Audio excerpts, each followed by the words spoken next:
Hey, what's up guys? Joker here, and I hope you're all doing well. Today we are finally going to get a look at my new personal PC build featuring the AMD Ryzen 9 3900X. This is a build which I have been talking about over the last few months that I have been excited to do, an upgrade from my 9900K base system, which is undoubtedly a little bit better for gaming, but when I am usually editing, I'm usually editing a lot more than I am gaming these days, so making this transition over to the 12-core AMD Ryzen CPU makes a lot of sense. And then, of course, in a couple of months, we should be seeing the 3950Xs, and with this being a high-end X570 motherboard, I will easily be able to go ahead and swap out the 3900X and throw that 16-core in there as soon as they're available and get an upgrade in just a couple months from now.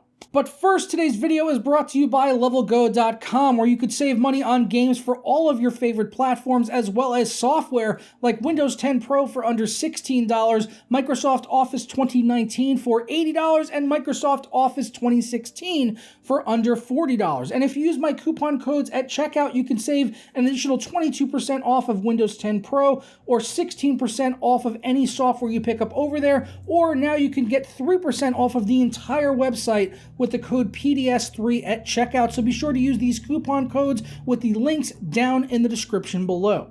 So as I said, yeah, I'm pretty excited to be using the 3900X, 12 cores, 24 threads. Of course, I had to throw a liquid cooler on that bad boy. They do get a little bit warm, especially when you do get into overclocking, even though there's not a ton of overclocking headroom on these parts. I was able to get mine stable at 4.3 gigahertz and 1.35 volts, which was actually an improvement in a couple of ways in terms of temperatures, but also in terms of the core clocks overall when compared to running it at stock or with Precision Boost Overdrive, because when I was just running it just stock with Precision Boost Overdrive enabled, I was seeing my voltages get up to around 1.46 volts, which obviously would put out a lot of heat and not really giving me that much benefit in terms of having a higher core clock. But now I'm running it at 4.3 gigahertz, 1.35 volts, and that's running across all cores. So the temperatures have actually improved a bit. In my initial review, I believe we were getting up around 90 degrees Celsius if I tried to keep it at that voltage.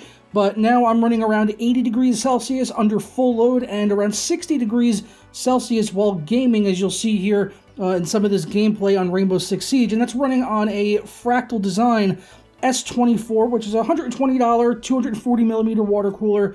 You know, nothing too crazy there. I did initially test with the S36 in my review of the 3900X, but switching over here to the S24, I didn't really find any big difference in terms of temperatures. So yeah, this really seems like much of a downgrade going to a 240 versus a 360mm water cooler. So everything was fine there in terms of temperatures. Obviously, with it just having two chiplets on the same package, temperatures are going to be a little higher than maybe you would expect from other Ryzen parts.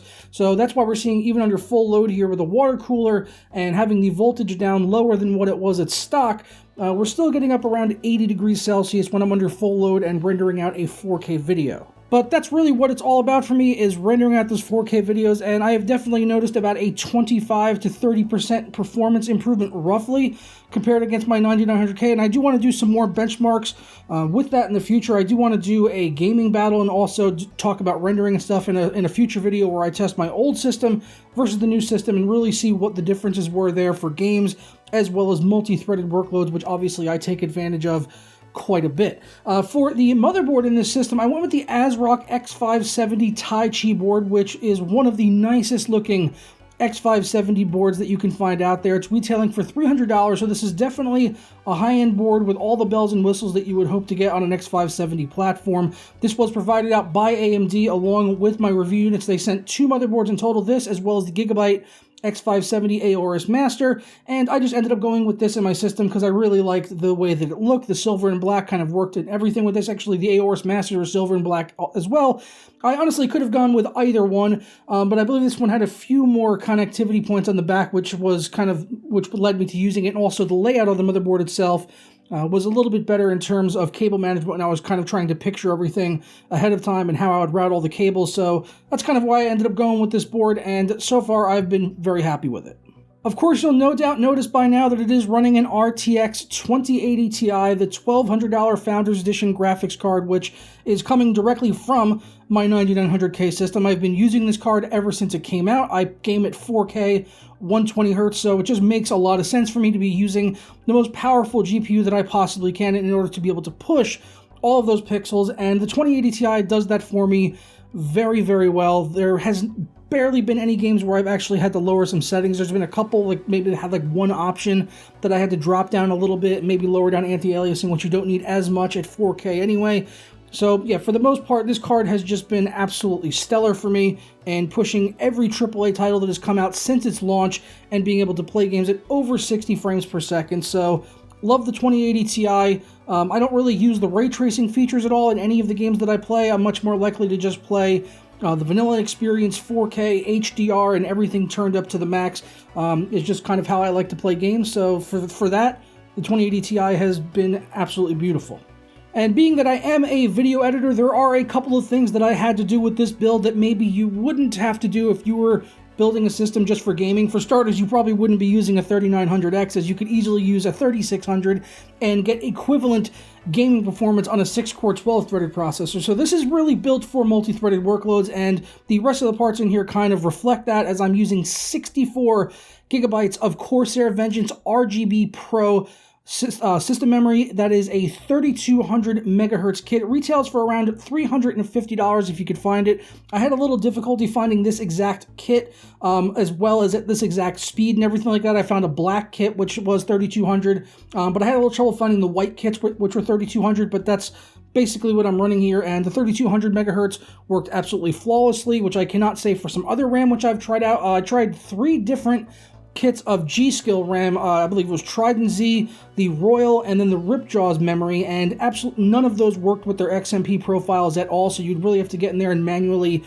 tweak the timings and the clock speeds in order to be able to use those memories. But with the Corsair Vengeance, so far in both systems and 2 different X570 motherboards which I've used, the XMP profiles have worked flawlessly right out of the gate, so I've got no complaints about this RAM, and I can fully endorse it if you are trying to pick it up for using it with an X570 board. And honestly, going back all the way to the first generation of Ryzen, Corsair Vengeance RAM has pretty much been rock solid for me ever since the first one, and being able to use that and use XMP profiles and everything, they have worked really well up until now, and they continue to do so.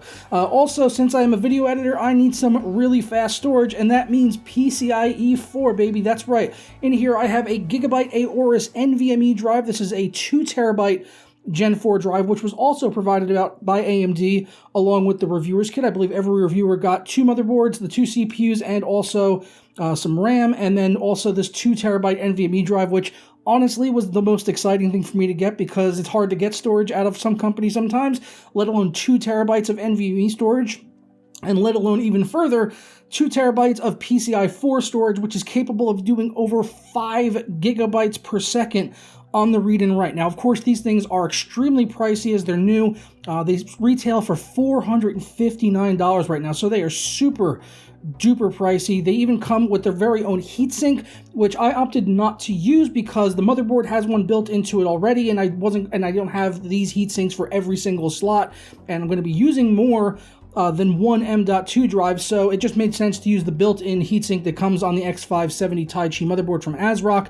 And I actually did reach out to Gigabyte to ask them if they would expect to see any degradation in terms of performance or life expectancy on the M.2 if I were to use the built-in heatsinks of the motherboard, either from them or another brand, versus using the one that comes with the M.2 drive. And they said no, that there should not be any difference there in terms of performance. It's mainly provided for people that maybe if they have a motherboard that does not have a heatsink on their motherboard built in for M.2 drives, they can go ahead and utilize it. Although I think most X570 boards are probably going to be shipping with some type of heatsink over the M.2 drives. I do also have a second M.2 drive in here, another NVMe. This is it's a Corsair Force MP510 NVMe drive. It's a 960 gigabyte, which I'm going to be using for my scratch drive when I am video editing to be able to move files back and forth quickly. This one is a lot cheaper. It retails for $125. You can see the difference there in terms of price, even though the other one's 2 terabytes. Yeah, it's almost triple the price for the Gen 4 one versus this one here, and this still reads and writes at over 3 gigabytes per second, so it's hardly a slow M.2 drive in any way whatsoever. I went ahead and transferred a few files, some of the video files that I was actually using for this, my Rainbow Six footage, which totaled about 7 gigabytes.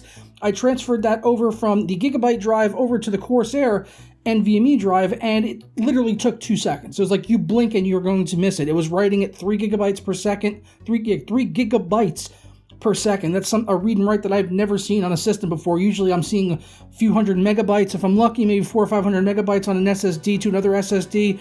But yeah, this thing going from my C drive to my D drive, it was just like blink, and it's over. I probably just played it over and over again for you 3 times here, so you can see just how fast it is writing from one drive to the other.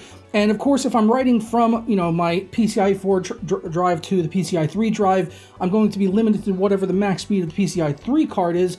But still, it's just blazing fast. And also the Gigabyte Aorus drive, when I'm using that thing as my C drive and like unpacking and files and extracting stuff, it's just like, it's just so ridiculously fast. And I'm really happy to have it here for this system for my workload. And I'm also sure some of you guys are wondering about the case that I'm using here. I actually recycled this from a previous build. This is the Be Quiet Dark Base 700, one of my favorite cases that Be Quiet has done. I was originally going to be using the Corsair 680X, however, once I unboxed it and started taking a look at it, I really just wasn't a fan of the layout and the looks of the internals of the case, and also the mostly plastic construction.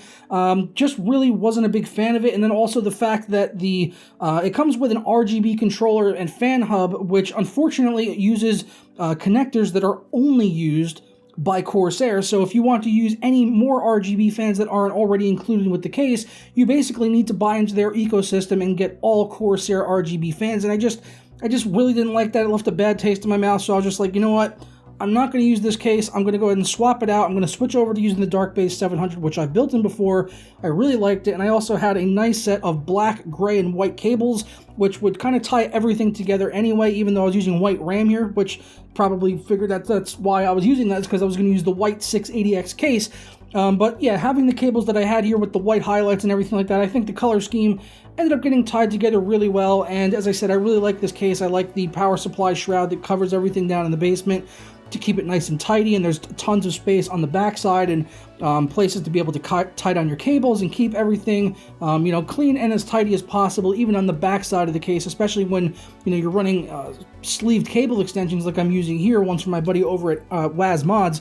Yeah, you need a little bit of extra space to be able to route all those cables and keep it clean enough to at least get the back door back onto the damn thing. So yeah, I like this case, and hopefully they do upgrade it at some point in the future. I would love to see a second version of this where they have the tempered glass side panels get mounted in the same way that they did on the newer Silent Base case that has a little click rather than having to undo 4 thumb screws every time you take off the side panel. So that's an upgrade that I would love to see for the Dark Base family of chassis in the future. Hopefully we'll get to see that sooner rather than later from Be Quiet. And I am also using one of their power supplies here, which you can't really see, but it's a straight power 850 watt PSU, retails for around $170, fully modular, which is one of the main reasons I used it. And also I happen to have it laying around, and it's a good, reliable power supply. But that is going to wrap it up for my new PC build here in 2019. I didn't really use the 9900K for a very long period of time. I believe I built that right at the end of 2018, and I'm already upgrading the system here 7 months later, and I plan to upgrade it even further in September or October once the 3950X comes out. But that's kind of why I wanted to get this build set up now, and then once that processor is here, I can just pop it right in, easy peasy, lemon squeezy, Japanesey, and all of those good stuffs that rhyme with wheezy heezy.